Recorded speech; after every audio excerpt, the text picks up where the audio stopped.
لو عايزين تعرفوا ازاي نجيب شي ان لمصر من غير جمارك اتفرجوا على الفيديو ده.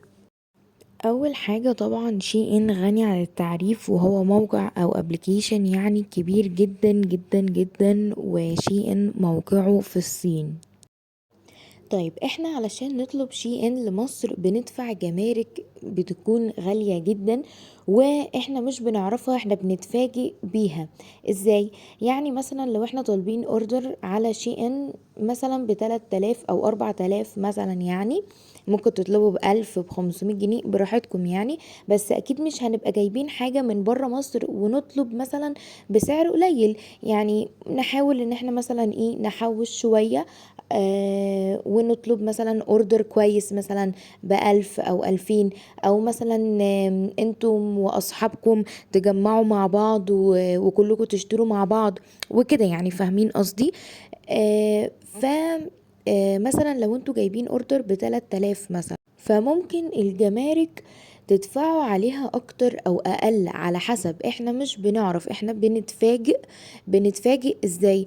احنا مثلا لما بنطلب من على شي ان بيبان لك طبعا القطعة دي انت اشتريتيها بكام، والتوتال كله بكام، والحاجات دي كلها. الجمارك ديت مش من شي ان، ديت بتبقى من مصر. ف شي ان مش بيقولك لان هو ما يعرفش طبعا، فاهمين قصدي.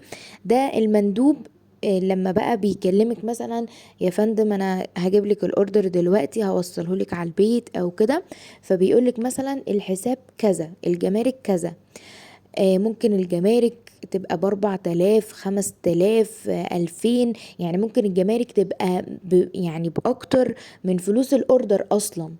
فطبعا هتتضايقي، يعني انت تبقي جايبة مثلا حاجات ب1000 جنيه وتدفعي عليها جمارك مثلا 2000. لا طبعا يعني حرام. فاحنا بنعمل ايه بقى دلوقتي؟ بقى دلوقتي في ناس كتير قوي